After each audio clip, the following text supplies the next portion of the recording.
Nouvel épisode de divertissement dans un fauteuil pour cause de confinement. Aujourd'hui, Edmond Rostand, tiré de Cyrano de Bergerac, la tirade des non merci. Et que faudrait-il faire? Chercher un protecteur puissant? Prendre un patron?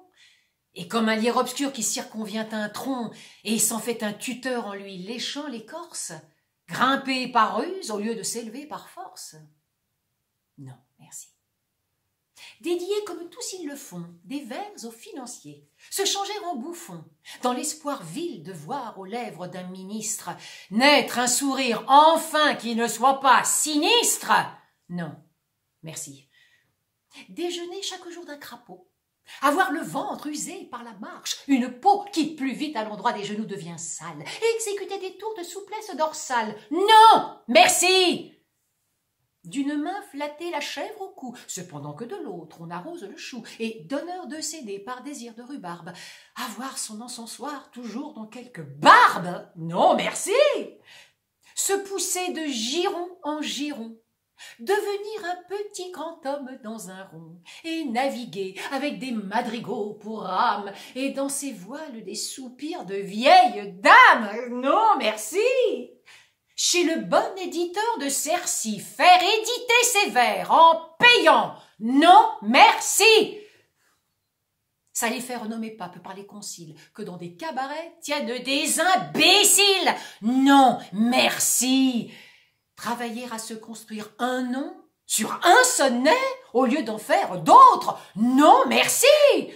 Ne découvrir du talent qu'aux mazettes, être terrorisé par de vagues gazettes, et se dire sans cesse « Oh, pourvu que je sois dans les petits papiers du Mercure François !» Non, merci.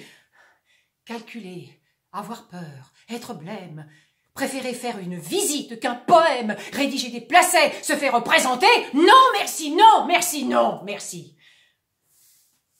Mais chanter, rêver, rire, passer, être seul, être libre, avoir l'œil qui regarde bien, la voix qui vibre, mettre quand il vous plaît son feutre de travers, pour un oui, pour un non, se battre, ou faire un vers, travailler sans souci de gloire ou de fortune, à tel voyage auquel on pense dans la lune, n'écrire jamais rien qui de soi ne sortit, et modeste d'ailleurs se dire « Mon petit, sois satisfait des fruits, des fleurs, même des feuilles, si c'est dans ton jardin à toi que tu les cueilles. Puis s'il advient d'un peu triompher par hasard, ne pas être obligé d'en rien rendre à César, vis-à-vis de soi-même en garder le mérite. Bref, dédaignant d'être le lierre parasite, lors même qu'on n'est pas le chêne ou le tilleul, ne pas monter bien haut peut-être, mais tout seul. Nouvel épisode bientôt.